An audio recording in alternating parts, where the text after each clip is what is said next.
Hey there. Welcome, ladies and gentlemen, to Unloose the Goose, episode 70. Today, we're going to be talking about decentralized technology, not just blockchain and cryptocurrency, although we'll spend a considerable amount of time talking about that, but all sorts of ways that you can decentralize your life in general. We'll talk about why centralization is a big problem, although it seems to be pretty obvious these days. And of course, we'd love to hear your comments and your questions. This is Unloose the Goose podcast, the Agorist Solutions podcast, the #1 Agorist Solutions podcast on the internet. We got a wonderful gaggle of geese joining us today. Let's just go around, starting with old Mr. Spirko, and introduce ourselves and let us know what you're drinking on today. Well, I am Jack Spirko, and I am drinking horrible, terrible Coors Light beer because I want a beer. I want a beer today, but I also have to keep my carbs low. So that's what was in the fridge left over from the last workshop. My brother-in-law drinks Michelob Ultralight. You might give that one a try. It's pretty decent, too. It's as good as that. Setting the standard low. Then you're not disappointed. Who else we got on today? We going this way? Fair Trade Organic, Blonde Espresso, and Blue Dream. Blonde Espresso. And I'm Xavier Hawk. I just spoke at the North American Bitcoin Conference in Miami. And I talked about decentralization and the hype and all of the FUD around the industry right now and how people say they're decentralized, but they're not. So this should be a really interesting chat. And I'm drinking some tea. Sweet. Yeah, we'll You're definitely mobile too, nice dude. little breakdown on what's going Yeah, on. I've just left Miami, so I'm headed home now. Excellent. My name's John Bush, sipping on some Brave Botanicals Kratom. You can get yourself some if you want to try it for free at freeounceofkratom.com, and some water as well. I'm actually pretty overwhelmed right now with life, with all this. We've got the Greater Reset coming up next week, the 26th through the 30th. Folks can sign up at thegreaterreset.org. But you know what? I think it's all important for everyone to take stock of where we're at in this world, and really to double down our efforts, both on a personal level, which is really what's most important, the way that we live our lives. And we'll talk about some stuff folks can do today to improve and decentralize their lives, but also activism, talking to people, just injecting ideas into conversations without being annoying or obtuse, of course, is really critical and important. And I think with the way things are going, with the Great Reset and the technocracy and the further centralization of power and authority, decentralized technology is a godsend right now. Really, it's a wonderful tool, wonderful tools that people can utilize in order to make some big change. So why don't we first start by talking about centralization, right? So we can kind of polarize the conversation here. We got decentralization versus centralization. Centralization's been the standard and the status quo for actually decentralization is the original way that everyone lived their lives, with tribes and local food production systems, right? And local economies. And then centralization became the norm, but now we're having a throwback to localization and decentralization, which I think is a pretty good thing. So what do you guys think are some of the biggest what do you think are some of the institutions that threaten our freedom, prosperity, health, and quality of life the most? What centralized institutions do you think we should be watching out for? All of them. I mean, no, seriously, like if you think about the things that are most essential to humanity, I feel like we've all been sold a bill of goods that we need government and government oversight and all those things, and then they all get centralized. So if you think about the food system, it's centralized. If you think about the electrical system and energy system in general, food, electricity, gas, all of it, it's centralized. Even the grid distributes out, but it's centralized from a standpoint of control of power generation and distribution.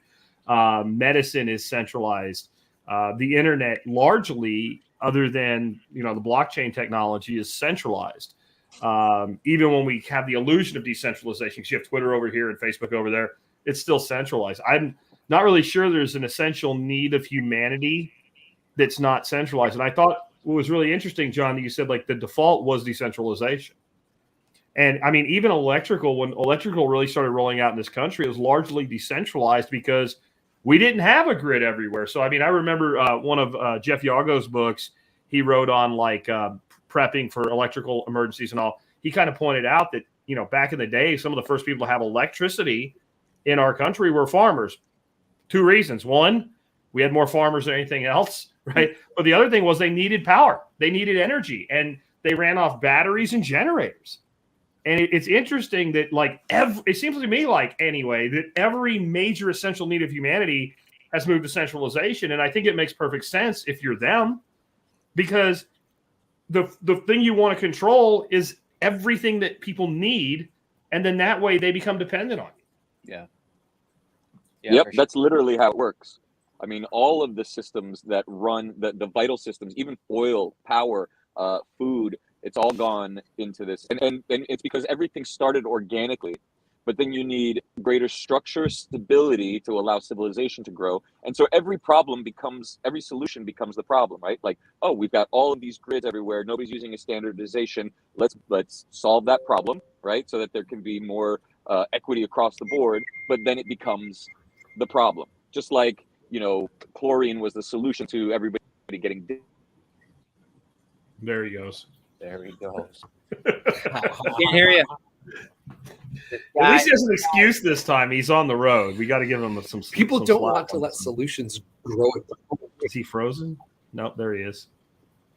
All right. So, yeah, food is highly centralized. It seems like the more centralized, the more vulnerable for failure, right? It's like don't put all your eggs in one basket. And so we see this increase in centralization. The supply chain is highly centralized. And, when it comes to the internet, I guess it's the telecoms, right? The telecoms are the ones that are controlling. That's where the centralization is. That being said, however, there's a lot of fear. Like when I talk about crypto and blockchain technology, a lot of people assume there's some internet kill switch, which it could be argued that, the government has a lot of influence over all of the major telecom companies that you connect to the internet with. But it's not like there's one internet kill switch or there's one way to completely shut people's access to the internet altogether. And then I want to bring up one thing, too, that a lot of people fail to recognize in the whole conspiracy world. It's like a lot of people believe that the New World Order, quote unquote, or the cabal or shadow government or deep state's the big term nowadays, that they're omnipotent. They're all powerful.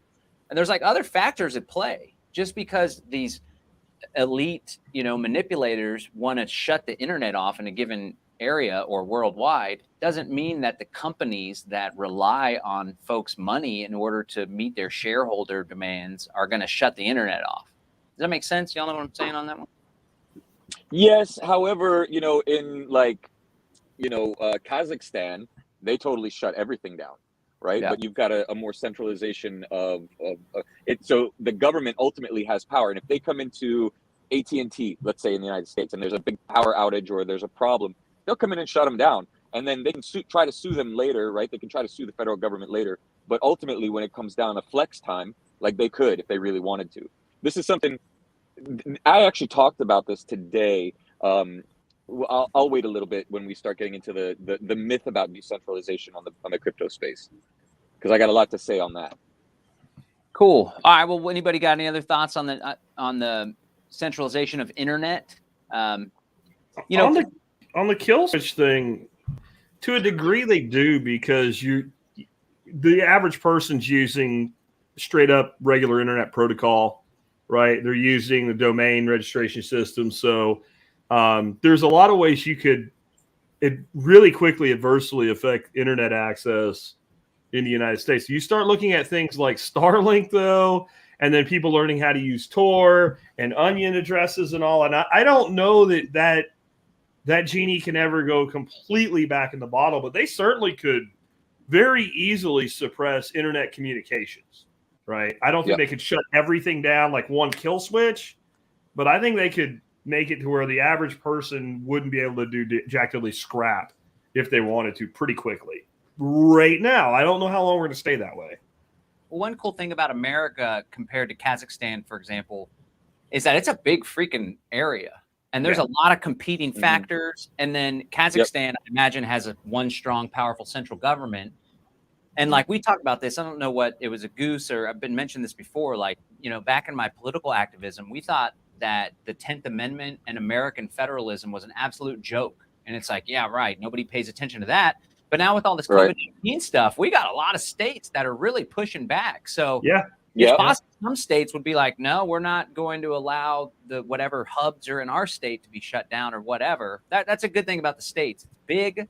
It's a little more decentralized, right? Because of that federalist system. And maybe we're not as vulnerable as we are in Kazakhstan. But it's definitely something to be aware of. So mesh networks are one opportunity. Hawk, do you got some familiarity with mesh networks specifically for internet or like Wi-Fi connectivity? Yeah, actually, Helium, right? Helium is a blockchain mesh network. Essentially, it's using radio waves to propagate signal, and you can mine. You can get these helium miners, ant miners. You can stick them in your house, and you can be mining cryptocurrency, right? With helium, and what you're doing, the service that you're providing to get these coins, is to provide radio signal and mesh networks in your area that people are using for internet and for propagating internet over the radio, right? So there's a lot of really cool mesh network type stuff. We're working on so we turned on an internet that exists at the soft atomic bond layer of the atoms, so we could store data on atoms and transfer data on atoms, right? There's Wow. It's crazy, and there's no bottleneck for it, and nobody knows it exists yet. And when we're ready to, we could just turn it on, right? So this is stuff that's prototyped, but it's not publicly. The market doesn't know about these things yet. It's just like the guy from Signal saying, everybody has the opportunity to run a server, but how many people actually run a server, right? Yeah. So we're talking about mesh networks. Who's going to go put up a mesh network in their neighborhood, right? It's only specialized, interested nerds like us that would want to do that shit. And, not very many people do. They count on AWS and all these other people to run servers for them, when really the only way you have operational security or true decentralized resiliency is by running your own servers. I know, Jack, you do. Yeah, I mean, I run a Start9 server here out of the house. It runs apps basically, but I think the kind of server you're talking is more like a web server hosting your site and all. And I do that, but see, even that, I'm dependent upon a provider, right? I use a provider called 100 terabytes. I have a server sitting in Salt Lake City. I'm sure that if they really want to shut me down, they could contact my provider and say, hey, y'all need to shut Jack Spirko down. Now, we mirror everything on an onion address. So the TSP lives on Tor. So you can't get rid of us. There's no way to get rid of us. But yet, I'm going to tell you 99% of all the traffic is coming through the conventional internet, Yeah. But at least we have the option, right? If somebody wants to access us completely privately, or if they interfere with us, we're still here. We're not gone. So Yeah, there are some Web3. Sorry, go ahead, John. I was going to say the name of the game right now, just like Jack's show talks about, is preparedness, right? Whether they shut the internet down or not, we ought to be setting up the infrastructure, whether it's your website mirrored on Tor or the interplanetary file sharing system. This guy, Mike Swatek, he'll be at the Greater Reset. He's a great dude. They're doing aircrete homes, dome homes too. He's all over doing some really cool projects. But the mesh networks, the helium, the idea is let's set this stuff up now while we have a good standard of living and access to resources, and we're not totally shut out of the system, so that if or when that does happen, we're able to just carry on communicating with one another and exposing people to these radical ideas. Well, here's a really simple thing that everybody can do. So they use what are called DNS servers and layers of protocol on top of the World Wide Web that you can type in a web address, right, and go to the website. If you go to the website, anybody like tsp.com or tsp.co, right? You have an address, but there's an underlying IP address that if the internet goes down, right, you can actually type in the IP address and still get to the website, so far as that website's hosted on a server that hasn't gone down. So it's like knowing the real address versus the conventional address. That's one thing that I went and did for all of the sites that I needed or thought that I would need in a grid down situation or without rule of law, is like you can find the IP addresses. And now with Web3, there are web extensions and web addresses that you can get that are completely decentralized that can't get taken out, right? Nice. So yeah, I think one thing too, another good maxim is like, I always like to talk about like degrees. So here you have totally decentralized, completely private. You got a de-Googled phone. You have the encrypted communication. You got the mesh network. You're completely off the grid. And then here is like total, quote unquote, normie life, completely centralized and completely dependent on all centralized systems. It's not necessarily the case that everyone needs to be over here, which is pretty freaking challenging. Even for myself, ingrained in this world, like I don't know where to start on half of this stuff. But the important thing is like just start inching your way towards decentralization. And when it comes to like a server, don't use Amazon's services to host your website or whatever. Use a local person that's like-minded, right? Like my websites are hosted at Agorist Hosting. It's like-minded freedom dude I've known for like 12 years, and they service all my websites, and they have their own servers. We still use the traditional internet, but it's one step closer towards that resiliency and the decentralization. So I think a lot of people get overwhelmed with all the stuff that gets shared in our world. And I just want people to know, like, it's not all going to happen overnight. Just start taking those baby steps that are practical and doable. And before you know it, when you've embedded yourself in this lifestyle and these strategies and tactics for 3, 5, 10 years, you're living a completely different life, and you're a lot more safe from manipulation. Yeah, I'd agree with that. I would just say that one of the things that hits sites that are really popular and put out like rich content on a daily basis, like my podcast, is I actually have a very limited number of options for hosting in the conventional space. I mentioned I use a host called 100 terabytes, and that's because I burn terabytes of data. Most of the small hosts like you're talking about, John, I love the idea of working with them. They don't want me, right? I mean, or they do, and they want to charge me, $7,000 a month in bandwidth charges, right? I mean, my hosting, owning my own box, co-locate at this facility is over $700 a month just to deal with that bandwidth. And that is literally the cheapest good option I have. I can do it cheaper on AWS, but I don't trust those bastards. I trust my host more, but I don't have my list is 2 hands maybe in numbers of people that I can afford to use to host the volume of content that I put out. And so it's still a company it's not freaking Amazon, right? It's not big. Yeah. It may not be the grassroots guy that we know, but it's still not freaking Amazon, which I think is a pretty good step. That's I figured since I don't want to do this, but since they let you host porn, then they probably would leave me alone. Yeah. But you never know.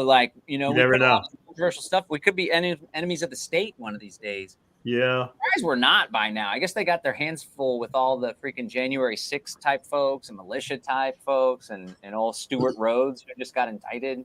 God bless him. If you're busy bothering parents going to school board meetings, you don't really have a lot of time to mess with geese, right? Like those soccer moms are squirrely, man. You got to really dedicate a lot of resources to harassing soccer moms to get it done right. That's it seems like it'd be a headline on what's the B thing? Babylon B. Babylon B.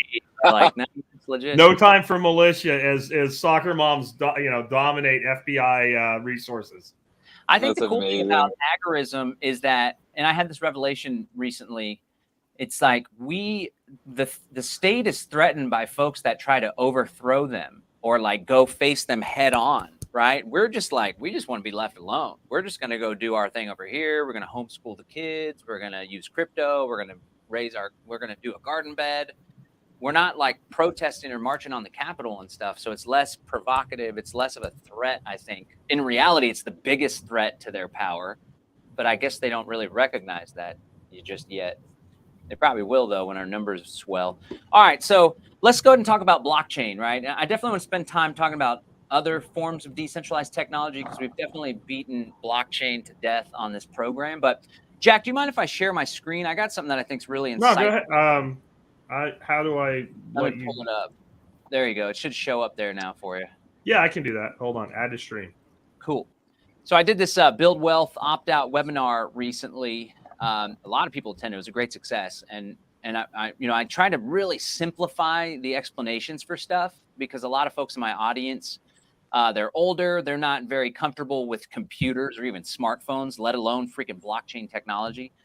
So I wanted to give this analogy, right? So I was looking to expand my office space here in Bastrop, and I visited this old bank downtown. It's a bank that was founded in the 1800s, and it's been preserved, which was pretty cool because it's a historical site.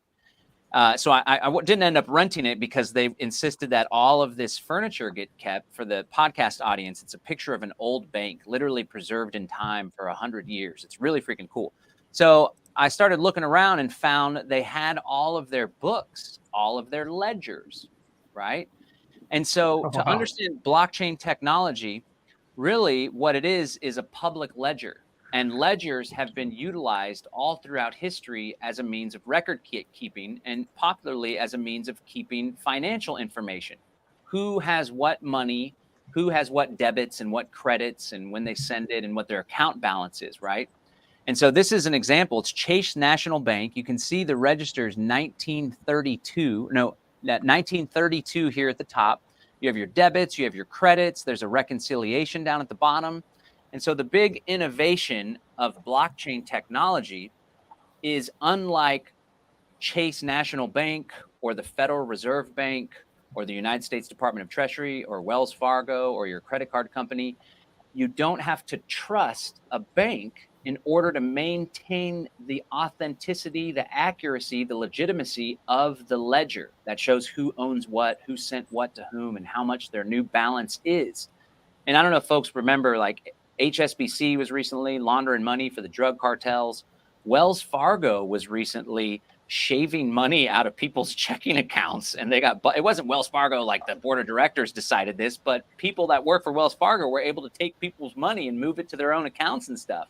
With cryptocurrency, unlike this centralized ledger, the accounting for who owns what Bitcoin, which is like the unit that gets traded on the Bitcoin network, the accounting is distributed on over 14,000 different ledgers that are stored on 14,000 plus computers in almost every single country in the entire world. So I just thought it's a great way, trust is the big issue that we're trying to solve here. And I think Satoshi Nakamoto, he, she, they, or them did a pretty good job of doing it. So I just wanted to illustrate that. I thought that was pretty cool when I saw that there. I was like, I got to take a picture of this. Hopefully I didn't, ruin someone's privacy from 1932. But that's what blockchain technology is. It's the storing of information, but instead of storing it on one party's server, a bank, credit card company, a government, central bank, where you have to trust them, the information is distributed and auditable on thousands or tens of thousands of computers. And then anytime I send Bitcoin to Jack, and Jack sends it to Hawk, that's updated on all of the different ledgers, all the distributed ledgers, all at the same time. And everyone agrees that this is all accurate, and there's a consensus that this is accurate information. I think that's pretty cool. And it's more than just money. It's titles, it's governance, it's art, right? It's land titles. It's all sorts of really cool stuff that I'm super excited about. I think it's awesome, but I think kind of what X hit on earlier, though, is a lot of the stuff that we think of, because it's on blockchain, we think of as decentralized, ain't, right? Like most of the crypto projects out there, right? If 5 people can get together and say, we're going to change the monetary policy, or we're going to change the number of nodes, or we're going to change the rate of inflation, or we're going to change anything, is the thing decentralized just because a lot of people run nodes on it, right? It may actually be very secure. It may be very resistant or even immutable to anything outside the ecosystem, like so the government can't stop it. But if Mr. Hodgkins, while he's busy shoving burgers in his face, can make a decision that Cardano is just going to be different, I don't see that as decentralized. Where Bitcoin, which you were talking about, John, is decentralized. It is 100% decentralized. If 50 people get together, I don't care what 50 people they are, and decide we're changing Bitcoin, go ahead. Good Point luck. of information. Point of Yeah. information. So we have what's Point called of in Bitcoin information. blockchain. Yeah, 51% attacks. So all of the nodes that, and this is where it's unreasonable to think that it could happen, but it's still possible. John mentioned that 100 and something thousand nodes are running around the world. A lot of that are miners, right? They're actually validating nodes as well as mining cryptocurrency.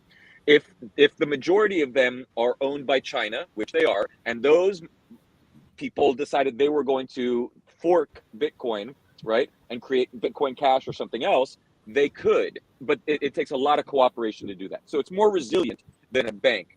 But then the other bit of this is that, like the legacy financial system, the top 1% of Bitcoin hodlers control 50% of the cryptocurrency, or 50% or more of the Bitcoin that's out there. So it's just the same legacy financial system, but now we have unregulated crypto mafia guys who own most of the Bitcoin, right? That includes banks, it includes some of the early adopters. So there is this, like, it is more resilient, but then the same 6 guys who code the Bitcoin blockchain, if they decided they wanted to fork it, not that they're gonna, but if they decided to, there's nothing stopping them. There's no contract between you, me, other holders, and the accountability that we require. So even Cardano, Quant, all of these layer 1 protocols and blockchains, they're really not distributed in terms of governance, right? There's no accountability. We're talking about trustless systems, but there's no, the truth is somebody could go and change the code and screw us all. Is really what it comes down Yeah, to. I don't agree on And that's Bitcoin, though, because we get all this stuff about, well, there's so many mining pools or whatever. But those mining pools are still made up of individual miners. And those miners have the ability right. to migrate at will anywhere. And as far as the people that hold the majority of Bitcoin, could they tank the price of Bitcoin? Well, what they can do to tank the price of Bitcoin is dump it. Go ahead.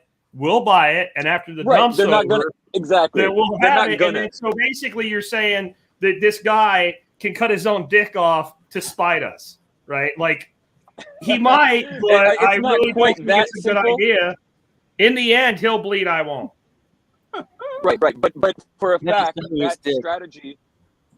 that strategy was underway in 2016 when all the banks were trying to buy as much Bitcoin as they could. And then they found out really quickly that they weren't going to be able to get enough to do exactly what we were talking about. But I know for a fact that was a strategy. So there have been attempts, but it's like the rock monster. You can't get rid of it. And it's proven a model that will work. So decentralization does create resiliency, and that for us agorists, super important. But for investors that are coming into the space, everybody's so desperate to make so much money now because they need to get free of the system. I mean, John, this is like the whole premise of what you're talking about, is like get wealthy and exit and build, right? We all are trying to get out of this system by trying to win at this system. And that's the fucking fallacy, is like we have to redefine the system at the structural level.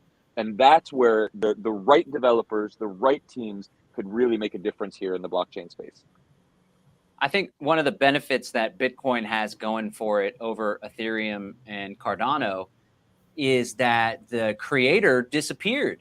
And what a wonderful service he did for all of us, because Vitalik Buterin, I mean, God bless the guy. He's like a little super genius. If a lot of people aren't familiar in the history of Ethereum, after the first DAO, is this DAO token, DAO, I invested in it. And it was going to create this smart contract where people could do business and have, DeFi, the early phases of this. Somebody hacked the smart contract and robbed millions of dollars. Hawk probably knows the exact amount.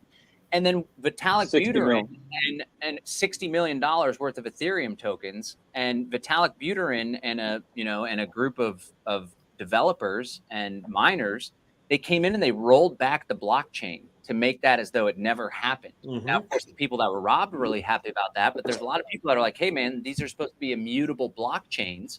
Immutable means exactly. There was a fork for Ethereum Classic, but that never really took off too much, although it's still, it's still up there in value. But when you have a key figure like Vitalik Buterin or Charles Hoskinson, who is the creator of Cardano, even though it's decentralized in essence, when there's a company or a big powerful foundation behind it, it's not as decentralized and free of of intervention as other coins are, Correct. like Bitcoin, for example. Well, I think of If you Ethereum right want now, to- like they're burning Bitcoin. Who the fuck decided they could just burn Bitcoin? Right? Right. Like there was no plan 3 years ago to burn Bitcoin. Now, like, oh, you know what? We have too much Ethereum. Or sorry, to burn Ethereum. We have too much Ethereum. Yep. Let's burn some and let's make it deflationary. I think the actual number of times that Ethereum has changed their monetary policy is 5. I could be wrong about that, but I'm pretty sure they've changed their monetary policy 5 times, right? Like, Yep, so it's. yep. I've always said with Satoshi Nakamoto, whoever he or they may be, the second best thing that Nakamoto did for Bitcoin or for the world was leave and disappear. The first best thing was make Bitcoin, but the second best thing in the world was he left. He went away. Yeah. Well, it's important So to note it's not perfect. Cryptocurrency is not perfect. It's just a hell of a lot better than anything else we got. It's There in you Michael go. Saylor's words. That's It's the one of the apex best predator. statements. Yep, It's that's the one of the apex best things. It's not predator of perfected yet. finance. So in my talk today, I said, you want to know how Solana, Cardano, Quant, all of these are not decentralized and actually a threat to the system? Because none of them have had to escape and evade capture by a gang of Somalian pirates in Switzerland. None of them has had to avoid assassination attempt. And none of them have had $160 million of their crypto stolen and been told on the phone, never stick your neck out again, boy, like I have. Because if you build a system that truly decentralizes the power structure and really puts the power of finance, like the World Bank, in the hands of the owners, all of us, the people of the earth, then that becomes a threat to the system. All of that these guys are doing are coming up with new and more clever ways for people to make more money to try to get out of this game. And unless we fix the game from a very fundamental level, it's going to be the same bullshit with more and more advanced techniques of doing so. That's my soapbox. What else? You said you had some insights on how more is centralized than we think. Is that what we're talking about now, or are there other phenomenons you want to cover? Yes. So the founder of Signal came out with a little rant that he did. I was on Twitter and I saw it on Facebook, where he was basically, he created an NFT and he's like, look, I'm going to analyze Web3. I'm going to analyze this decentral world, NFTs, all of this. And he created Signal, right? One of the most quote unquote, most well encrypted messaging apps. That's debatable, but either way. So he creates a series of NFTs that he is able to at the code level alter. So it shows up on one site looking one way, on another site looking a different way, basically demonstrating that, you know, there is no immutability and transparency of this whole like NFT market.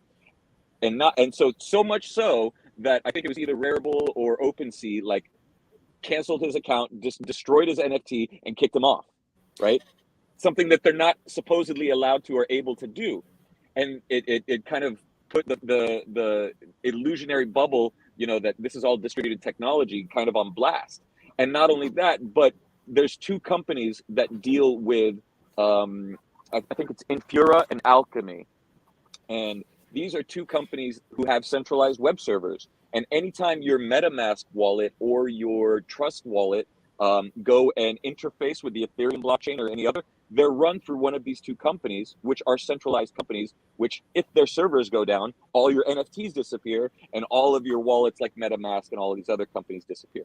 So he put this on blast, and it hasn't really rippled in the community as big as it should, but it shows from an operational security standpoint that some of these, they have weak points in their decentralization. And I'm not trying to like say, okay, so throw the baby out with the bathwater. I'm just saying like, these are things that people who are in this industry and who are investing in this industry or building need to be aware of, right?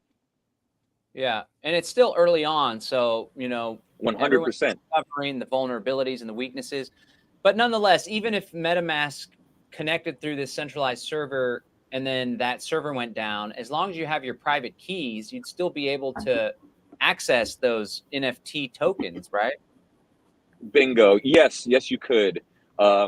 It depends on which site that you get the NFTs from or store them on, but yes, you would have your own NFTs in your wallet so long as you kept the keys, as well as your crypto, not just NFTs. I've never done any NFTs. Sal's going to come on my little Meet the Experts thing I do for the Live Free Academy members on Thursday, and I'm going to buy one. I don't know. I'm too busy to even mess with it. I see the opportunity there. I think really what NFTs, that's non-fungible token for folks that are just learning about all this stuff. It's basically like a token that has unique properties, right? So unlike a fungible currency, which there aren't very many, Monero, I guess I would say would be one, and Pirate Chain, fungible means none of the tokens or the currency it's indistinguishable from one another. Right? They're all, you can't tell which one it was or where it's been. They're all unique, or they're all, what am I trying to say here? One of a kind. They're one of a kind. You can store data. Yeah, you can store data on them. You can do really interesting things from like a bureaucratic level for like local government with like permits and licenses. You can actually follow the chain of custody of each of the NFTs and add data to it. Right now, people are using them for artwork or securities, like, hey, and buy my NFTs and I'll give you a % of all my income as I make it. Like artists are doing this to raise money for building their albums. So there's a lot of really amazing use cases for them. And they are they're the hottest. They are the new cryptocurrency in the sense that everybody's investing in them. Young kids, 15, 20 years old are buying and selling and making more money than their parents just with some like JPEGs. There's people that are flipping them too, buying them for cheaper and then listing them for 5, 10, 20x and just making Yep. I hope There's they're not. a lot of bullshit in the NFT market too, though, right now. And Totally. I don't think we've developed the technology to where it's bullshit proof at all. Because, like, here's a scam I could run. I could have, let's say I have a couple $1 million worth of Ethereum. Not saying I do, but let's just say I have $2 million worth of Ethereum. And so I take a picture of my ass and I call it, Jack's ass. It's one of a kind. And I NFT it. And then I sell it to myself for $2 million worth of Ethereum. I'm out the fees, right? But I've just officially shown that my NFT of a picture of my hairy butt sold for $2 million on the NFT marketplace, right? And then I'm like, exactly. You know what? I really need some money, guys. This is a $2 million NFT, and I need money now. So I'll sell it for, $200K.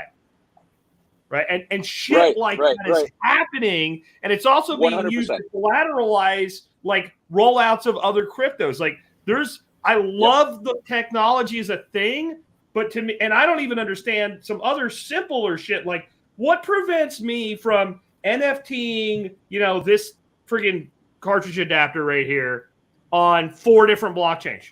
What prevents that? I don't know that anything does. Correct. You need regulation. That is correct. We don't need regulation, but we need fail-safes. We need fail-safes. Well, yeah. So that's the same thing as the crypto space in the beginning, right? It's like buyer beware right now. And I think that's part of what our job here is to do, is to tell buyer beware. Like they are not immutable. B, they are scams, like huge NFT scams right now. And you touched on one of them. It's like it's like for tax evasion, people are using them for tax evasion, and now money laundering themselves, buying their own NFTs from themselves, and then going and making more money on it. And like that's also brilliant, right? Could I do this? I NFT this cartridge adapter, and I sell it to myself for $5 million, and then I sell it back to myself for $3 million. I still have all the ether. Right, or Cosmos, or whatever I did it on, but then I say I have a freaking loss of $2 million, right? Now we're talking. Or you. Now I see a way to use the scam to good, right? Right, there you go. So you buy it for $3 million from yourself, and then you go and donate it to a nonprofit and say, this is worth $3 million. You see somebody bought it for that, and then you get to write off that $3 million. That's what happened in the crypto. That's what art is for. What? The fucking art industry. Who's channeling their Dr. Evil right now and going $1 billion? Wow. Yeah. So, but this happened in the art world, right? So, like, I make an art piece. No. I'm a millionaire, let's say. And I go to my art friend and I say, hey, would you, do some avant-garde art for me? Maybe your Warhol or whatever. And then I say, sure, great. And I pay you $1,000. And then I go to my auditor friend who gauges and judges artwork. and I say, I need a valuation of 100,000 on this painting. I paid $1,000 for it. The art valuer says, yeah, it's $100,000. Then I take that art and I go donate it, and that's the tax write-off. That's been being done in art for like decades, right? So they just became more efficient with these Tony NFTs. Soprano. Sounds like Yep. Tony doesn't have their I had little an art dealer tell me this. Nice. Well, nobody has any problems with anyone gaming the IRS, that's for sure. I think a good rule of thumb in this whole crypto thing is that, like, we've been in the space for quite some time, and a lot of people are just now getting involved. And I think it would really benefit people to just abandon the whole get rich quick thing with crypto.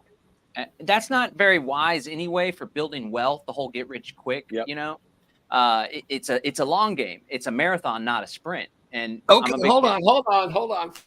Uh-oh. Now let's go back to the Here we Reddit go. community, giving some. Now, that was a decentralized way of people to communicate around the system while being plugged into the system, using technology to just give it to them, right? Finally got ahead using the low tech because we figured out a different way to put it together. And I mean, that is decentralization, right? Using the tech you have. Yeah, GameStop, right? Yeah, but the challenge still is, like, folks are trying to get rich quick, and only the savvy people sold at the top. I'm sure a lot of kids held on to the stock as it dropped, and then they lost their asses off. It's just like paper so money. I didn't get it on the GameStop. I mean, the ones that made money in Wall Street bets, the ones that really made the money, they were the ones that instigated the bullshit, and then they bought the futures contracts, and they topped it out, and they shot it all the way to the fucking bottom on the short side. Yeah. That's who made the money in that. There are people that made tens, 20s of millions of dollars on that. And that's what they did. They traded futures by manipulating the plebes, basically, into pumping the stock and then dumping the stock. Yep. All right. Well, let's keep hitting on some of these. Somebody asked about DeFi. So let's talk about decentralized finance. So, on Ethereum was the first blockchain. Essentially, you had Bitcoin blockchain, all these nodes, this distributed public ledger. And then Vitalik Buterin and a handful of others came along, and they're like, this blockchain technology is really special. What if we make it so people can program code and make applications and programs and software instead of running it on AWS servers, for example, or on Microsoft? We run this software on a decentralized supercomputer. And that's what smart contracts are, essentially. It's a code that's written into the blockchain. And instead of having a contract that's like on paper between me and Jack, and if Jack doesn't uphold his end of the bargain, then we got to go to court or figure out some sort of arbitration. It's going to be difficult to enforce. The enforcement mechanism is written into the code. And unless A and B happen, C and D don't happen, right?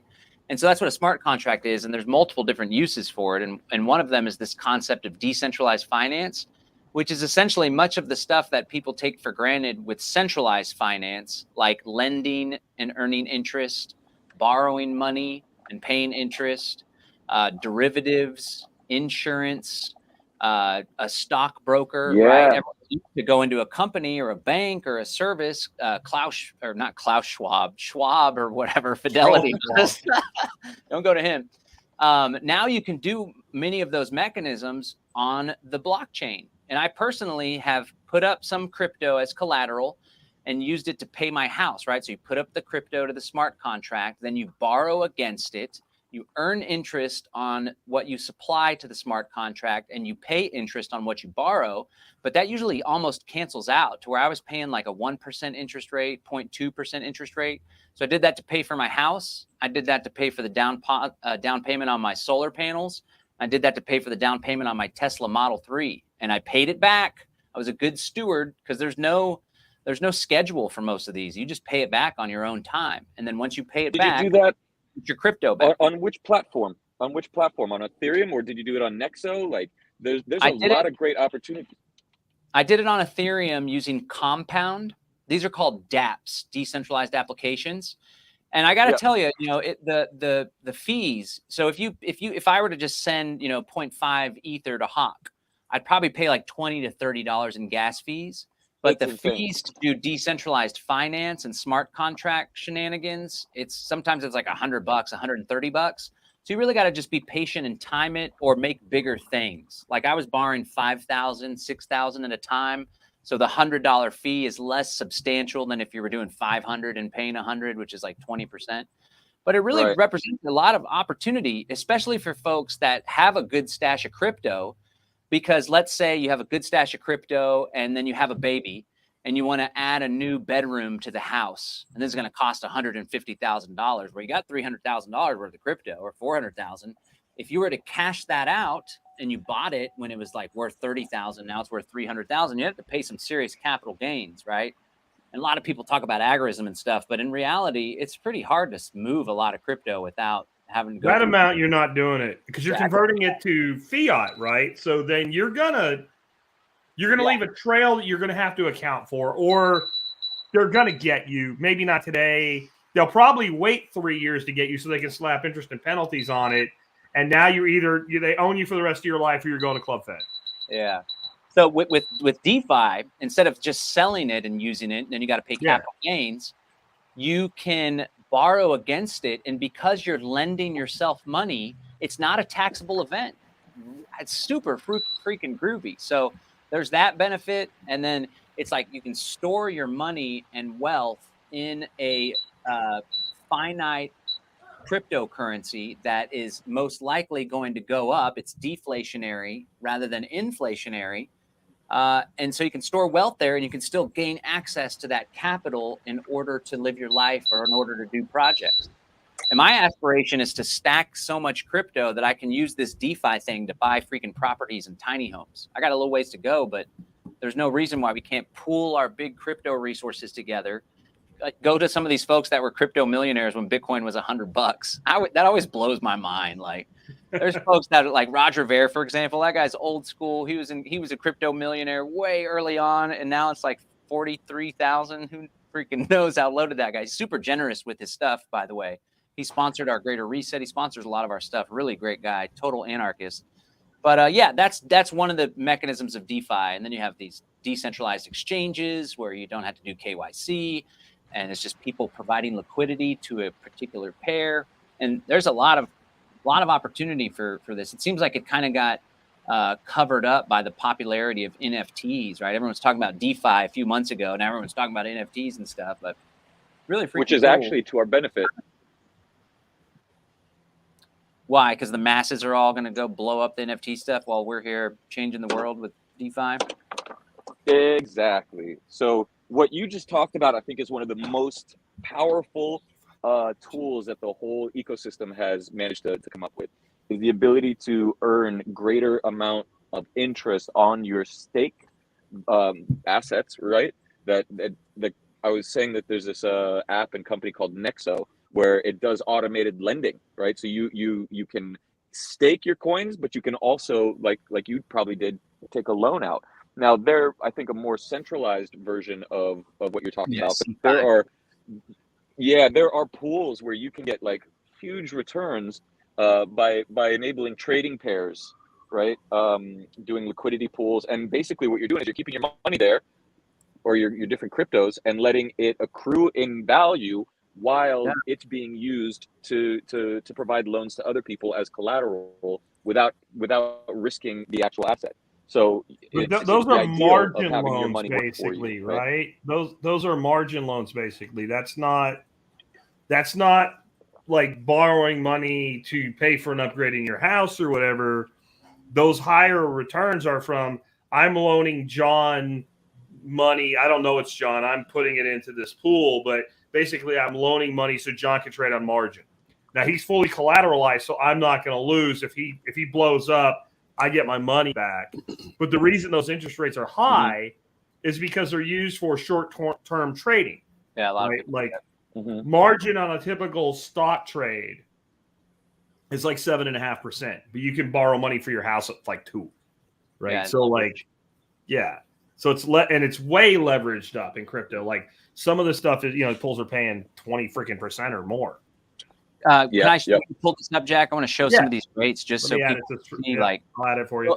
another cool new phenomenon in crypto, well, it's not that new, but now everyone's talking about it, is what's called a stable coin. So that's a cryptocurrency that's pegged to the price, to the value of the dollar, for example. There's also wrapped Bitcoin, which is pegged to the value of Bitcoin. And so this is a website, defirate.com, and these are the lending rates. Now, Compound and Aave, these right here, I believe, are all DeFi, meaning it's decentralized finance. BlockFi and Nexo, like Hawk was talking about, and Celsius, this is a company that's providing these services. But as you can see, you can take, so let's say you got 20,000 bucks sitting in the bank earning 0.02% or whatever. Or if it's a money market, maybe you're lucky earning 0.2%, which is never going to really make much of a difference. You take it, you purchase one of these stable coins pegged to the US dollar, you mitigate the risk of all of the crazy price, right? And the volatility. And so you come over here and you lend it to Nexo and you get 8% Like that's at least outpacing what they say is inflation. I bet inflation is more than 8%, but still. Or you could keep it in the DeFi world where you don't have to trust Nexo. I should say these companies are pretty damn trustworthy, but you never know. And you get 2.85%, which is still pretty phenomenal, right? So this is lending these crypto assets. You can even lend your Bitcoin to these CeFi ones for 4.5 to 6.2%. And it's kind of like making it look really silly to use traditional banking stuff. So this is if you're lending, meaning you're supplying your money, and then other people that are utilizing the smart contract or the CeFi service are then going to borrow the money. And then if you wanted to borrow, if you got some crypto, some of these places don't even make you put crypto up as collateral. The CeFi don't. The DeFi definitely do, so they can keep their thing, working with integrity. But these are the borrow rates here. So 4.44, 3.89, 3.53, -2%. Wow. They'll pay you to take it? I want it all. Let's go. And I think the Nexo, like some of these guys, these are the ones that don't require you to put up collateral. I don't know if they do a credit check. That's another thing. If your credit is shot, but you're sitting on a stash of crypto, there's definitely no background check or credit check or anything like that. Yeah, on the Nexo side, you have to put in a number of coins, let's say. And then you can actually, like let's say you put in $10,000 worth of XRP, right? Then you can get like $7,000 worth of a loan, and they control it so that if the price goes down, they'll automatically like garnish your. They start liquidating your ass, is what they do. Exactly.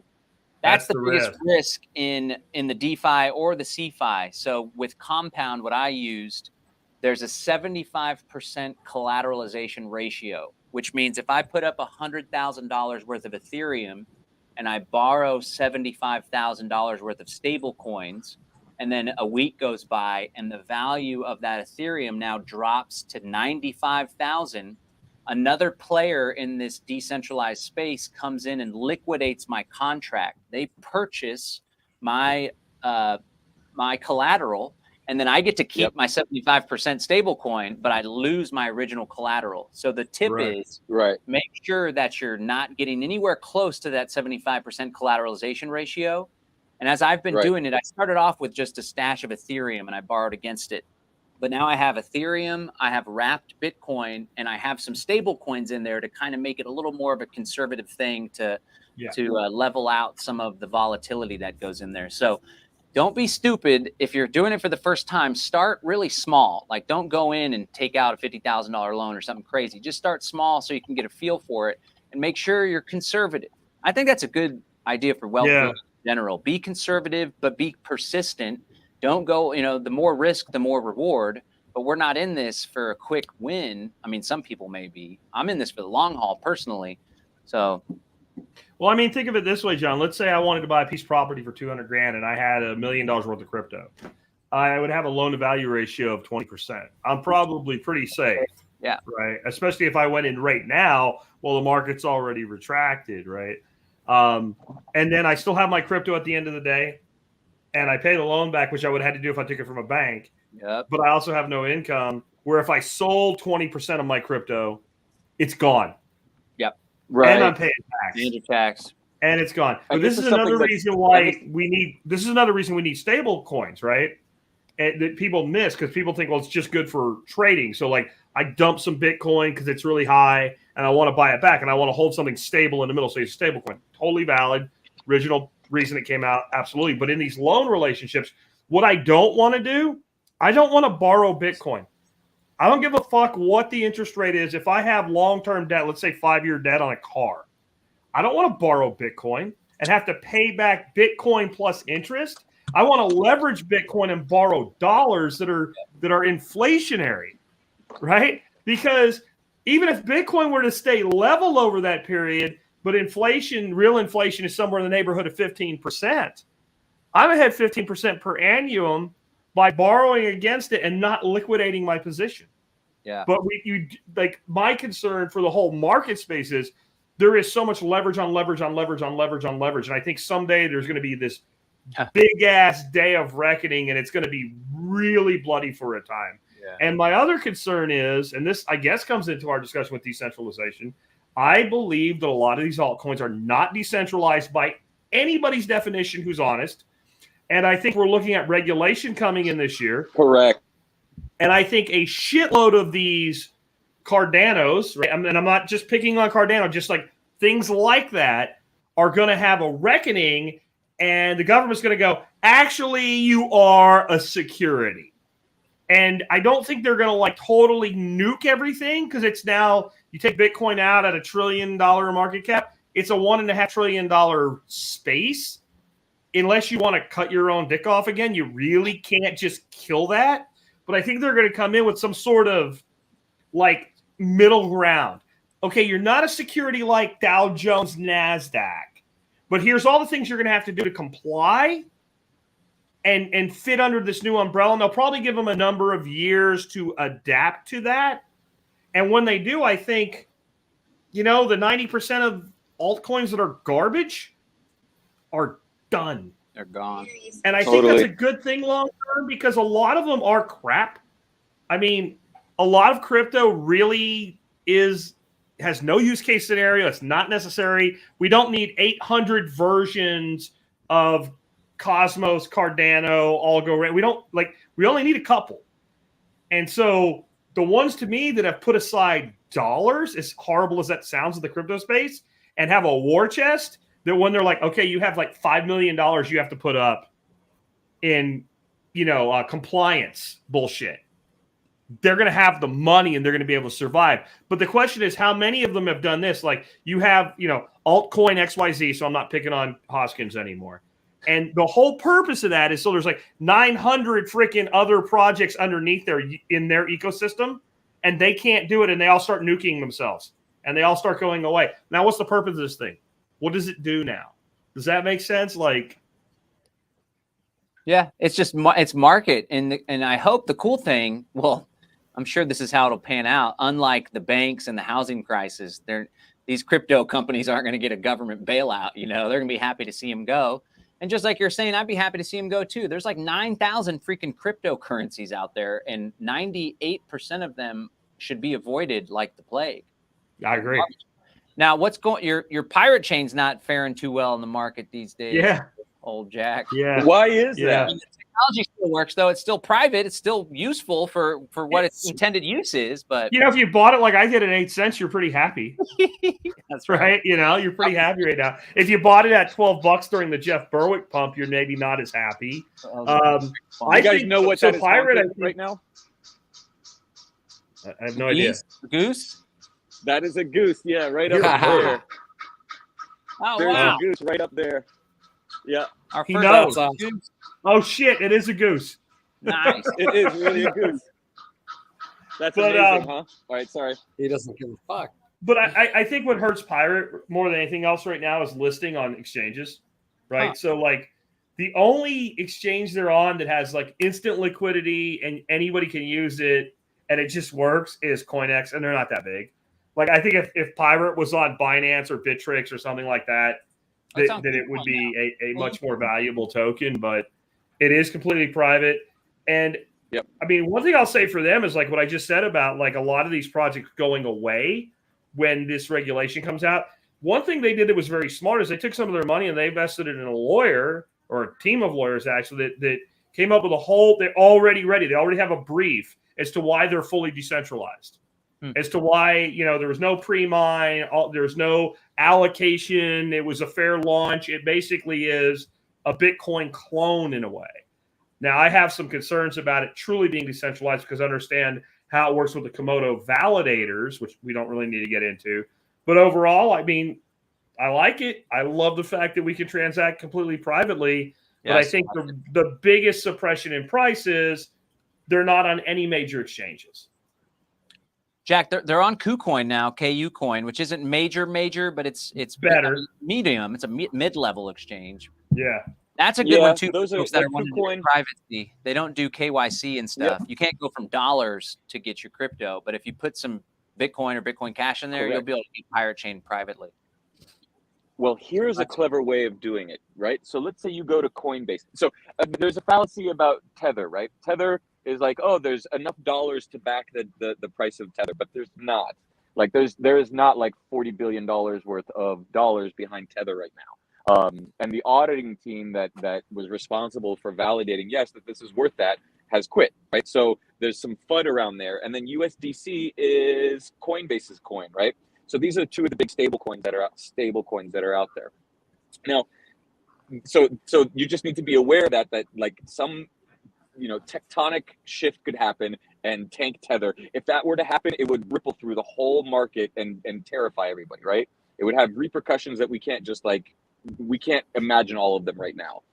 That being said, here's a clever way of buying, storing, and either representing or not representing your crypto tax-wise.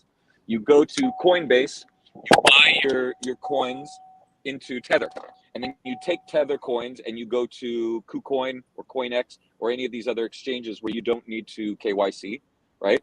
And then you trade your Tether for whatever those coins are, and then you put those coins in a cold storage wallet. And when you need to cash out, you go from your cold storage wallet back to the exchange, back into Tether, out of Coinbase.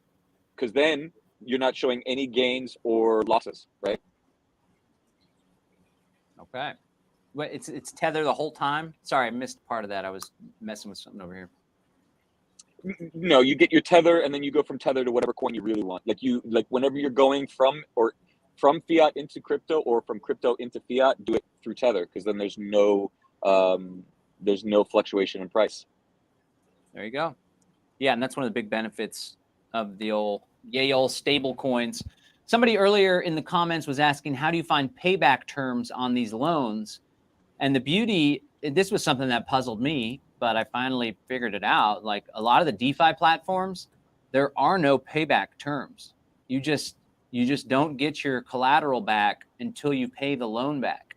You make up the terms on your own, which has potential for individuals to do irresponsible actions. So like I said, make sure you have the discipline. If you take out a mortgage or a car loan, then you better make your payments on time or you're going to get penalized or you're going to default on the loan. That doesn't exist with the DeFi stuff. So you just got to make sure that you're being a responsible steward of your cryptocurrency and your collateral. Now, some of the CeFi, of course, they will likely have terms, but just something to consider. There's not a lot of risk for these DeFi contracts because you put up the collateral and it's over collateralized. So you have more collateral than you take out on loans. So it's really pretty cool. Another thing that I thought was pretty cool, like with the Ethereum blockchain, the blockchain gets updated every 10 seconds. And so these interest rates are recalculated every 10 seconds based on market mechanisms, how much is in demand, what coin is in demand here, what coin is in demand, what people are borrowing. If a bunch of people want to borrow a particular coin, but there's not a lot that's lended, then the interest rate for lending goes up, and it recalculates every 10 seconds, and it's totally market algorithms, which I think is pretty freaking cool. It's not the Fed that's just arbitrarily dictating interest rates and all that stuff. It's reality. Right, cool. Let's hit a couple more crypto things, and let's move on from crypto. Hawk, do you want to talk about DAOs, what a decentralized autonomous organization is, and why it's a pretty big deal?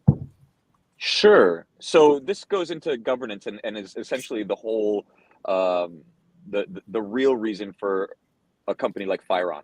So in a DAO, Firon.com, in a DAO, there is no central governing authority. Code enables all of us to make decisions together and come to consensus. Ostensibly, that's the purpose of it. And you could do such things with a DAO as have like a taxi service owned by itself. Like you can automate a corporation using a DAO.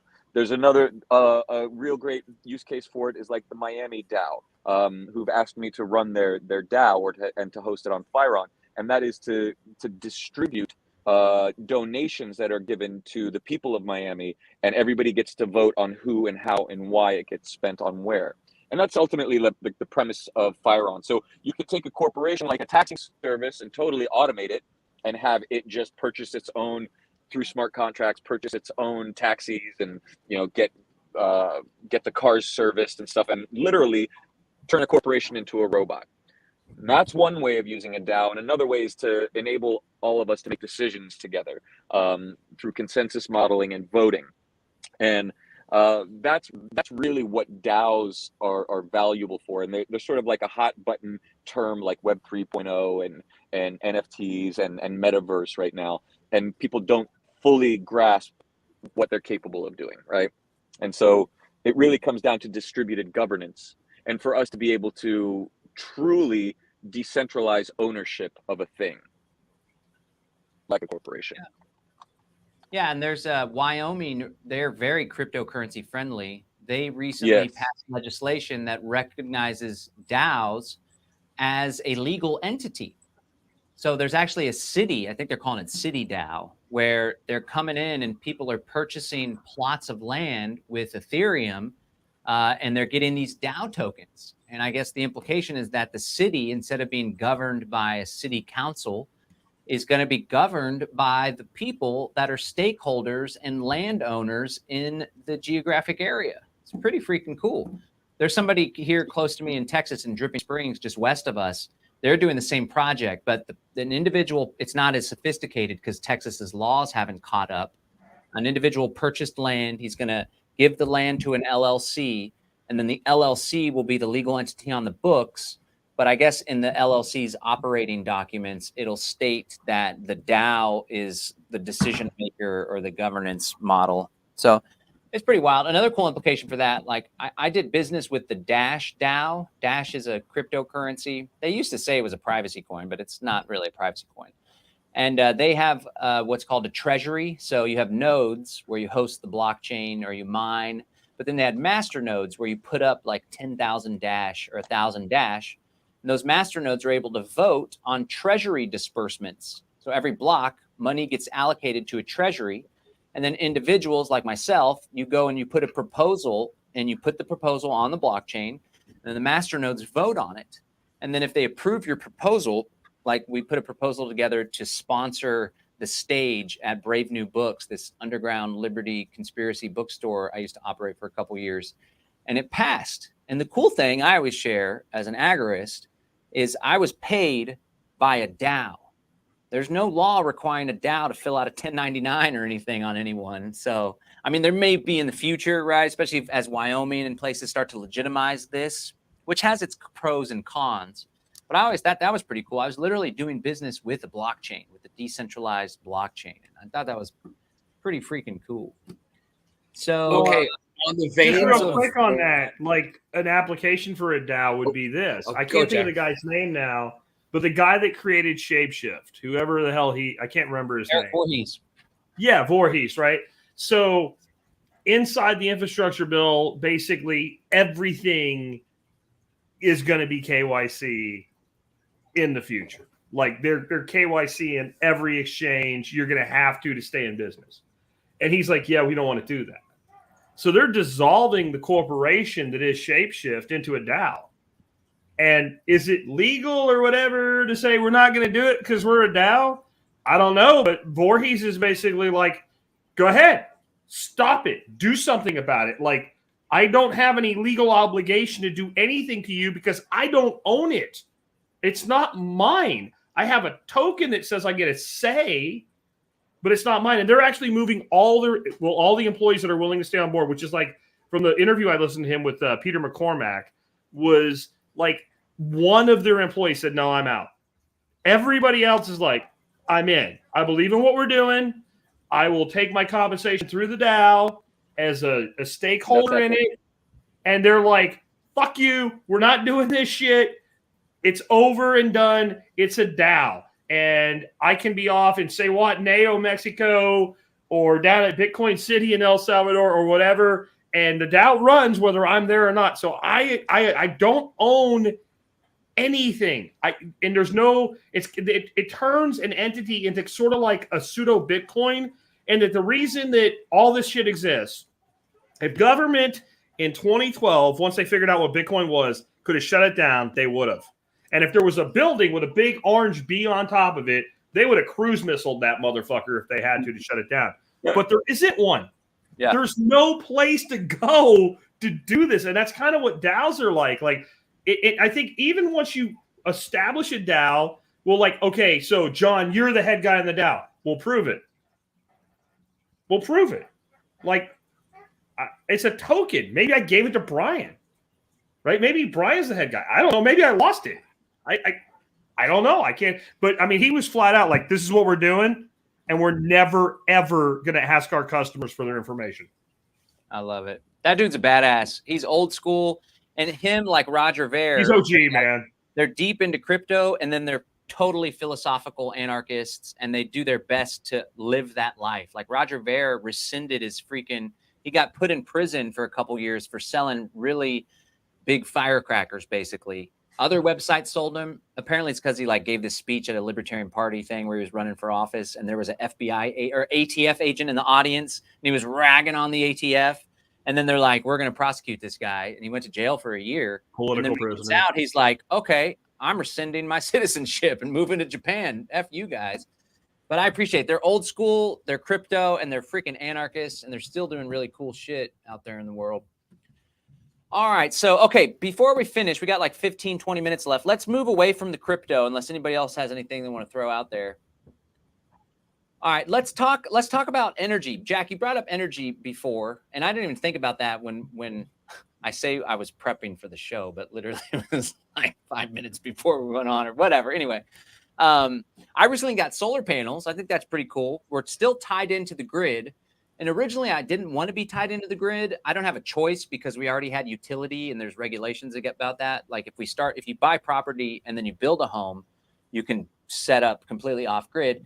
But nonetheless, I still want to have a backup, be the grid, right? So I got the solar panels and the grid, but I bought this Tesla, right? We got a Tesla Model 3, and that sucker, it's the solar panels, unless I'm charging it during the day, it's hard to charge it at night because it'll just drain the Tesla batteries. I got 3 Tesla Powerwalls, which are super cool too. They can store over 40 kilowatt hours of energy. So I'm trying to find this groove where I charge the car during the day when possible, and then we drive it on our commute. We don't charge it at night because I don't want to spend the money on the electricity. I want to make sure that the power walls are still charged up. But it's pretty cool. I think it's pretty, it's a pretty solid setup. We got the 4,000 watt generator.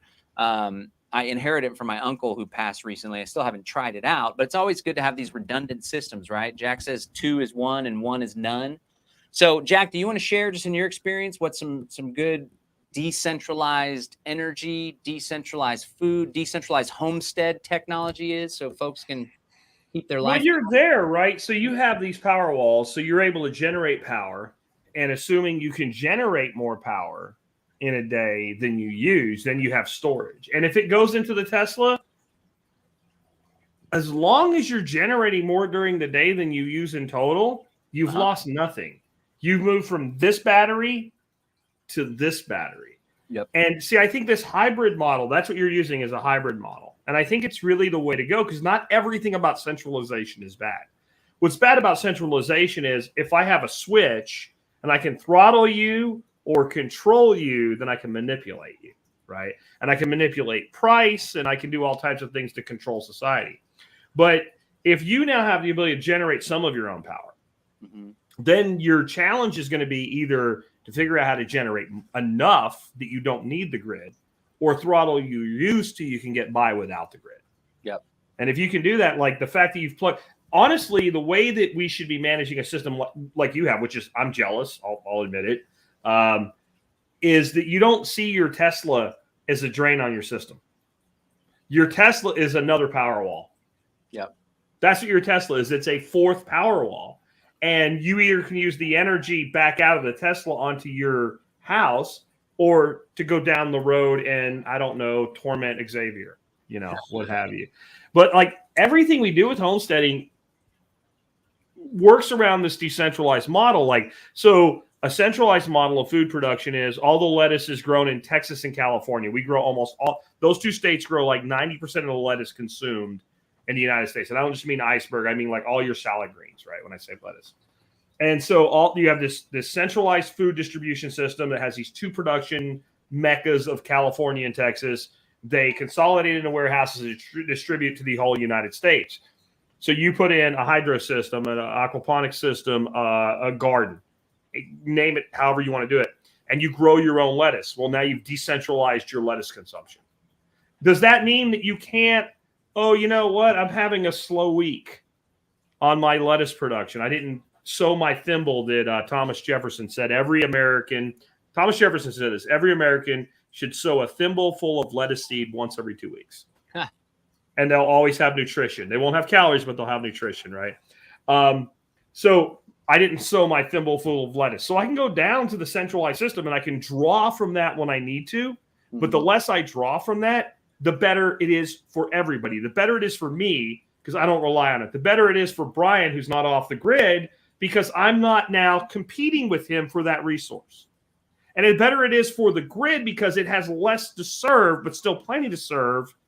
So it's a little bit easier for it to balance. So I don't think we need to not have any centralization. I think the problem is being dependent upon centralization.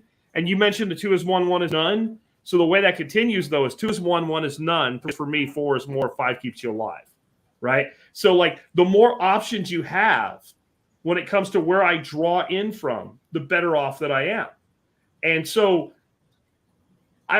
this is why I coined the phrase so long ago, back in 2008, modern survivalism. I don't want GPS to go away, for instance. And GPS is a very centralized technology, right? The satellites are up there. Anybody can buy a receiver. But in the end, the government could turn that ability off or things could go wrong that screw it up. So I think it's a good idea to be able to take a compass and a map and shoot an azimuth and a back azimuth and triangulate and navigate. But I'm not going to do that on a daily basis. I might do that a couple times a year, get some orientation skills so that if this goes down, it's available to me.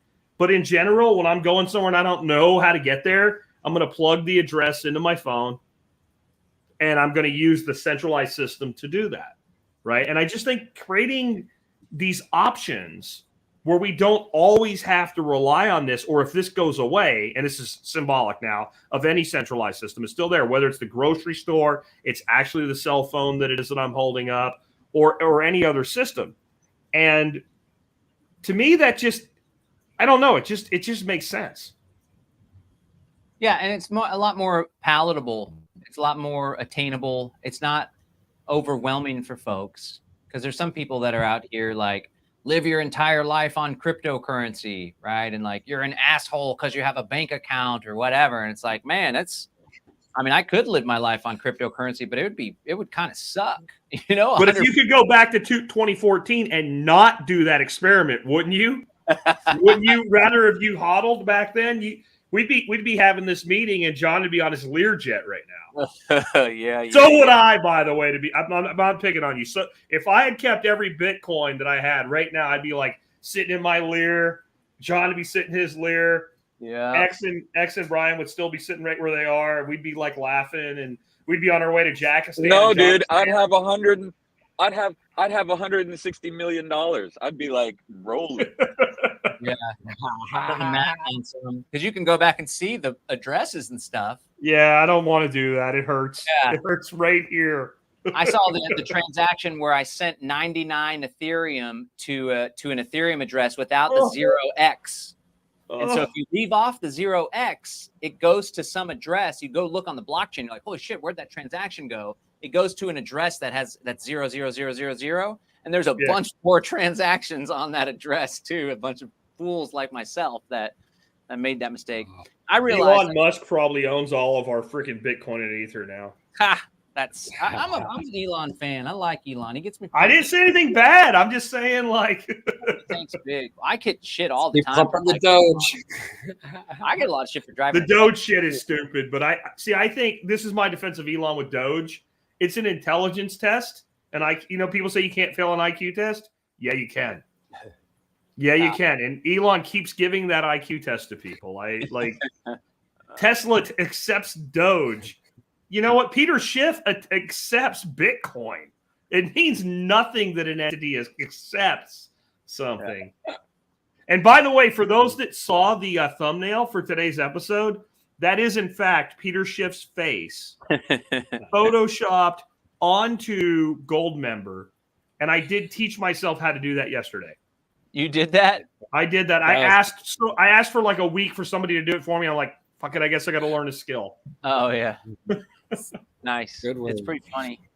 All right. Well, we haven't heard from Brian too much. Brian, what is it my understanding, am I correct, that you have like a decentralized income? You got your coffee business. You got a couple other things that you earn money, earn a living from? Right. Okay, so I am in the process of turning my coffee company into a decentralized coffee company, actually. How so? So the coffee club, right now we're getting up to, when we get to 100 members, I'm shutting the door on my .com to any sales to the public. I will only deal with my 100 members that I will issue an NFT to. At that point, they will have the rights to all of my production, right? It limits my life to only having to deal with 100 humans on the planet, but it opens the door. Right now, if you're in my coffee club, you can buy for $20 a pound. I sell the same coffees for $26 to $28 a pound.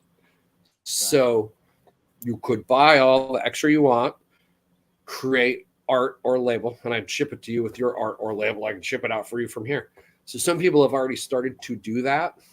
As we get closer and closer to 100, those NFTs, well, it also gives you the right to come to Squatch Fest, all my events, yada, yada, all the other stuff, consulting services. I've been in a lot of businesses. I can help people start things or make things more efficient, work better. So anyway, that all comes as part of it. It's a real NFT. You are buying future production. So long as I roast coffee, you will have a right to it monthly. The interesting it's also thing transferable, right? So like if John snoozes, doesn't ever get in your coffee club, and one day I go to my doctor, he says, if you drink one more cup of coffee, Jack, you're going to fucking die. And I believe him. And I'm like, shit, I got to get out of the coffee club. I could sell my token to John, right? The value is non-fungible and transferable. So as soon as we get to the 100th, I'm going to start a waiting list. Basically, I will make the market. If you want to get out, Jack, we'll go to the first. We'll make an equitable way for the people on the list to get the next NFT up. If someone's like, I'm highest bidder, bitch.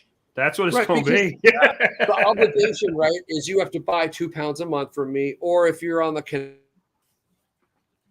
cannabinoid side, just same thing. It's about a $40 spend. So the obligation to own the NFT, right, is you do business with me on a monthly basis, but you get a much preferred rate and you have an exit strategy if it takes off. And if I haven't entered my coffee in competitions yet, but people that are starting their own brands might. So anyway, it's an interesting thing. Okay, and my other little quick thing on the whole decentralization and technology, after watching, so all the sports people in the country have gone to gambling online, right? There's now billions and billions and billions of dollars in this. The big playoff game, the refs got it so wrong that the guy was literally in bounds. It was out of bounds. Everybody saw it. You could see it on every fucking TV in America. The NFL was so bad after the game, they literally suspended that entire reffing crew. I think it's because they're going to start really going through bank accounts and who's been in jail and who owes who money, because centralization of anything leads to points of attack, right? There's only so many ref squads. If I'm the mafia that wants to throw a game just slightly, all I have to do is get to 27 people, right? I can control hundreds of billions of dollars of revenue, and I only need to nudge that a little bit to make a lot of money. So I think in the off season, they are going to look at that in the Fan Control Football League, right? On my iPhone, as each play happens, I get to vote on calls like that. Was the guy in or out? All 8 million of us are watching that, and we press on our iPhone, in or out. You can't get to 8 million of us. You can get to 27 people. You can't get to 8 million. So, wow. Decentralized technology. You could also just get like the more people want one team to win would be a problem. The AI, so maybe that what that triggers is some sort of mandatory additional level of review. Like, because I know what you're talking about. You think it's like he's in bounds and you see the foot like this is the line and here's the foot. You're like, no, he's got a whole half of that size 12 is on the outside of that line, right? You're like, no, that's not a thing. And if right? America, with 8 million people vote, right? If it's 99-1, the AI doesn't have to calculate shit. If it's close, then you've got to start looking at like, okay, are all the Pittsburgh fans just saying he's in because he's but I think taking the decision making, and you were talking about the DAO with the town, letting the people of that town be able to have a say on everything immediately in real time, because now you can verify you are a single voter. You voted one time on that issue. You can't game the thing and vote for trash collector 27 times.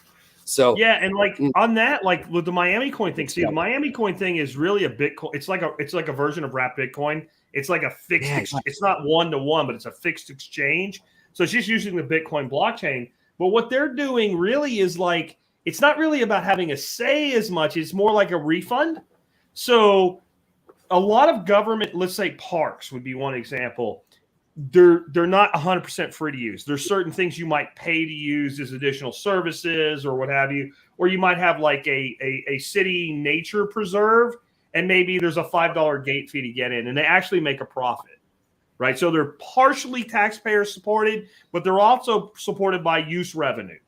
And some of those actually make money. So what Miami Coin does is takes all the actual profitable things in the government that actually create a surplus and redistributes it back to the residents, because much of that money doesn't come from residents. It comes from people that go into Miami and they went down to Florida because they were AOC and they wanted a glass of wine without a mask on, or they were just upstate Florida and they wanted to go someplace cool and hang out on South Beach. So there's actually a lot of profit in Miami from activity like that. So what they do is kind of like Alaska distributes a dividend from their oil reserves. They're distributing a dividend from the profitable components of Miami to all citizens of Miami. So it's not really donations like Rex said earlier. It's really it's voluntary transactions within the city creating the surplus, or maybe it's a tourist tax, which I'm not for, but it is what it is, right? And then all of a sudden, just by living in Miami, I'm actually getting and I'm getting paid in Miami coin, which can be swapped into Bitcoin. So I'm actually getting a Bitcoin derivative, or I'm sorry, Bitcoin dividend by being a Miami resident. And if you don't think that's going to not attract the population into Miami, you're crazy. So like sooner or later, cities like Fort Worth or Cheyenne, Wyoming or whatever, like, because like it's Wyoming, Florida, and Texas that are trying to be like the Bitcoin state. You're going to have to start competing with this. Like you're going to have to start coming up with ways to do this. And I think we'll never have perfect government. We'll never fix government, but we can have less bad government at least. 100%. That's two separate things. So Miami coin is the currency that a centralized company is trying to do for not just Miami, but a bunch of different cities. And the DAO is the way that those distributions that they're proposing that those distributions get sent to people. So Miami coin partnering with Miami DAO, and then the profits going in and the community deciding how that gets dispersed. That's some value right there. There was a DAO that raised a bunch of money to support Ross Ulbricht. It was like Free Ross DAO or something. I don't know how much they raised. It was like 20 million. Oh, they sold some NFTs. NFTs, Ross's art. Yeah. And it was like 16 million bucks or something crazy. I thought that was pretty freaking cool. I almost bought one just because it's Ross. Yeah. You know, that would be my first NFT I ever bought. Heck yeah. But they were really expensive, and people with more money than me bought them. Yeah. It's a good cause. Mm-hmm. All right. Well, we are at the end of our time. I think this has been a great episode on a super important topic. And, you know, folks feel like they're late in the game, but really this whole decentralized technology is just going to be so prevalent in society, not just cryptocurrency, but I think as these systems begin to break and more people are affected by the breaking systems, like that's why we went to get the solar panels. It was always something we wanted to do, but in February, Texas freaking froze and the power grid wasn't able to handle it. And like the water got shut down in Austin and all this crazy stuff. So we're like, we're getting freaking solar panels. A lot more people are going to be affected by all this crazy nonsense. Not to mention, like, the reason the freaking price of Bitcoin is going through the roof is because smart money and big companies are starting to see the forest for the trees and all the inflation and stuff. So we're just barely getting started, folks. But I think the big takeaway I would like everyone to have, and we'll go around the circle with some takeaways here, is it's better to get started now, right? There's that old expression about when was the best time to plant a tree. I'll let you share it there, Jack. It would be yesterday, and if not today or 10 years ago. I mean, it's like as soon as you can. Definitely. So yeah, get started, folks. Because all this stuff that we talked about today is pretty damn complicated, right? And so you got to just start trying it out. Start small, experiment with it, set up a wallet, buy $50 worth of crypto or whatever, and just get started somewhere. All right, let's go around the horn and everyone can say the little parting words. Go ahead there, Hawk. Well, I just wanted to say thanks for having me, guys. I've been kind of missing in action for the past 2 months, holidays and Rona and all of the other things. But I think what we have here is like a real fun, gaggle, and just seeing that Goose today made me really think about it. There's a whole community of us out there who are looking to be left alone and have the resilience that we need to take care of our families well. And I think it's important that we grow that community, grow our network, grow our economic network. And, it's great to be here. Cool. What do you got, Jack? Well, I wanted to say something about what you just said about it's still early in the game. Way back on March the 25th, 2014, episode 1320 of the Survival Podcast, I had John Bush on the Survival Podcast to talk about Bitcoin. I was unable to pin down the exact price of Bitcoin on that day, but let's just say at the end of the month, it was $478. Yeah. And there were so many people saying, I missed the opportunity. And John said, it's still early in the game. And a lot of people lost their fucking minds and said, this guy is crazy.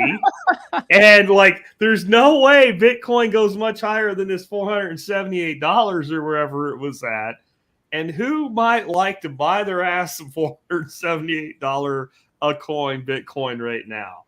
Yeah. And that's just a little bit of perspective about how early in the game and how we often think, and I just know a lot of people said, just a few months ago, if Bitcoin goes down, I'm going to buy me some Bitcoin.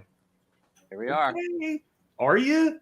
I'm just going to say so yeah, we are early in the game. Anyway, I will just say on that, I think we did episode 3019 today of the Survival Podcast. It was 1320. We've been around a while, so come check us out. We've been talking about things like Bitcoin decentralization and all the other stuff that we talk about for self-reliance for now 14 years. It'll be 14 years this June. Impressive. Nice. Wow. And, just for perspective, don't let yourself say, man, I wish I would have bought Bitcoin when it was 42,000 when I saw that Unloose the Goose episode 70 2 or 3 years from now when it's 250,000, right? It's going to be. I'm telling you right now, it's going to be. Bitcoin will cross $1 million in this decade. I think so. And of course, the dollars are getting inflated. So it may be a point where like $1 million isn't even that big of a deal. And that's why Bitcoin is so valuable. All right, what do you got there, Brian? That's what I was going to say. That was my wrap up right there. Decentralization and trust are inversely related. If a thing requires trust in it, it is going to go down. The gig's up. The media's done. The politics are done. The science is now done. They've all shown their hands to be lying whores. Decentralization is the natural rebuilding from the ground up. It's the way that will happen. So if you are going to position yourself in the next 10 years, how to get in with it, things that are using decentralization to grow, be attracted to that. All right. Food Forest Farms for all things me at Scrambling. See ya. Love you guys. All right. Good man. Okay, great. This was great. Before we go, I want to invite everyone to participate in the Greater Reset. It's absolutely free. It's our pushback to the World Economic Forum's Great Reset. Decentralization is one of our big ethos. In fact, there's a whole day dedicated to decentralization and privacy technology. Again, that's taking place January 26th through the 30th.